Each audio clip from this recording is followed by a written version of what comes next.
What's up, guys? It's Manny back here with another 3-Minute Thursday where we talk about our faith and do devotionals. It's really great to see you guys. Today we're going to be talking about the science of surrender. Stay tuned.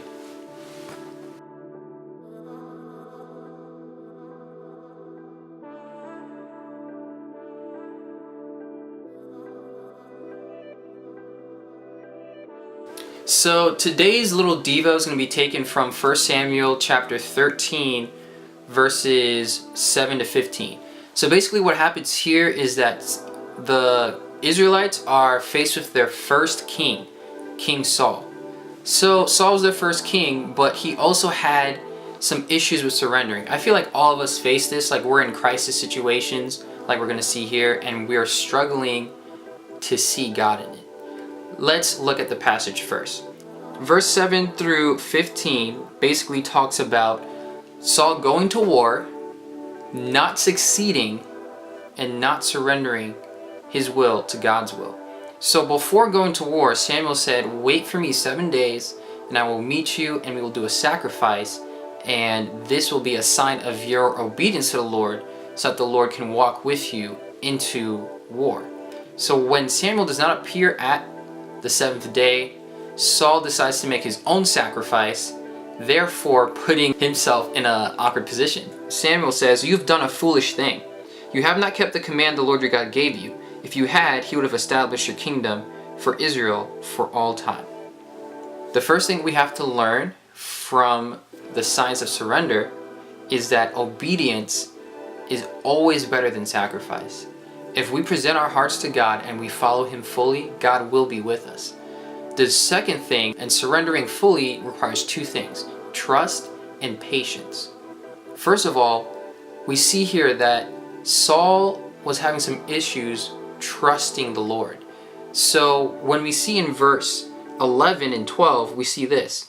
When Samuel asked Saul, like, "Hey bro, what's going on? I thought you were going to wait for me." Saul says this, "When I saw the men were scattering, and that you did not come at a set time, that the Philistines were assembling at Michmash, I thought, now the Philistines will come down against me at Gilgal, and I have not sought the Lord's favor. So I felt compelled to offer the burnt offering." So what Saul is saying here is, I felt like I didn't have the Lord's favor, so I tried to gain it. The first thing we have to learn about the Lord is that there's nothing you can do to gain his favor. You can't be any less loved or any more loved in the Lord than you already are. He loves you for you. That's the Lord. The Lord loves you where you are, and then he will take you from the place that you are to the place that you need to be. All you have to do is just obey and surrender your will to his will. So Saul had an issue of trust. He thought he didn't have the Lord's favor, yet he was king. He was anointed for the position that he was in. How many times have we been in positions of responsibility where we felt like we couldn't do it, where we felt like we weren't able to complete the mission or the task that God has given us? God has always equipped us. It says in Hebrews that he has equipped us for every good work that we need to do. Everything that we need to live the faith by, God has given us that resource. So, first of all, we have to trust. When we are surrendering, we have to trust. Secondly, when we're surrendering, we have to understand that we have to be patient. Now, this comes in a lot of forms. For some of us, since we're single, I'm single, we're waiting to have the opportunity to live life and to fellowship with another human being for the rest of our lives, or for however long the Lord allows it. For some of us, it's waiting to get that acceptance letter from our school. So for some of us, it's waiting to get that interview at that job. But that all takes time and all takes patience. So when we come to the Lord and when we think we're going to do it our way, it's just not going to work.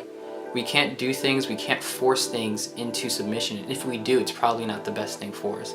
Like Saul, he forced the sacrifice, and the sacrifice didn't get him anywhere with where he wanted to go. He wanted to be able to help the Israelites to protect their borders, to defend them against their enemies, but instead it just held him back. If he had waited for Samuel to come alongside him and to guide him in that, things would have been very different.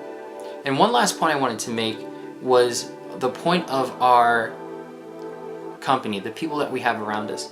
We saw that the people that Saul enlisted weren't faithful to God, first of all, and they weren't faithful to him. They weren't his friends. Actually, in verse 8 it says, when Saul waited 7 days, the set time by Samuel, but Samuel did not come to Gilgal, Saul's men began to scatter. We need people who are we need to find people and be people who are not gonna scatter in times of trial. We have to stand firm, we have to surrender our will to God, and we have to wait. Alright guys, I hope you guys enjoyed this. I hope you guys feel encouraged. I hope you guys are doing very well in 2019, and I will see you very, very soon. Please like this video if you haven't already, subscribe if you're not subscribed, and as always, click that bell so you can always be notified when we come out with a new video. Love you guys. See you in the next one.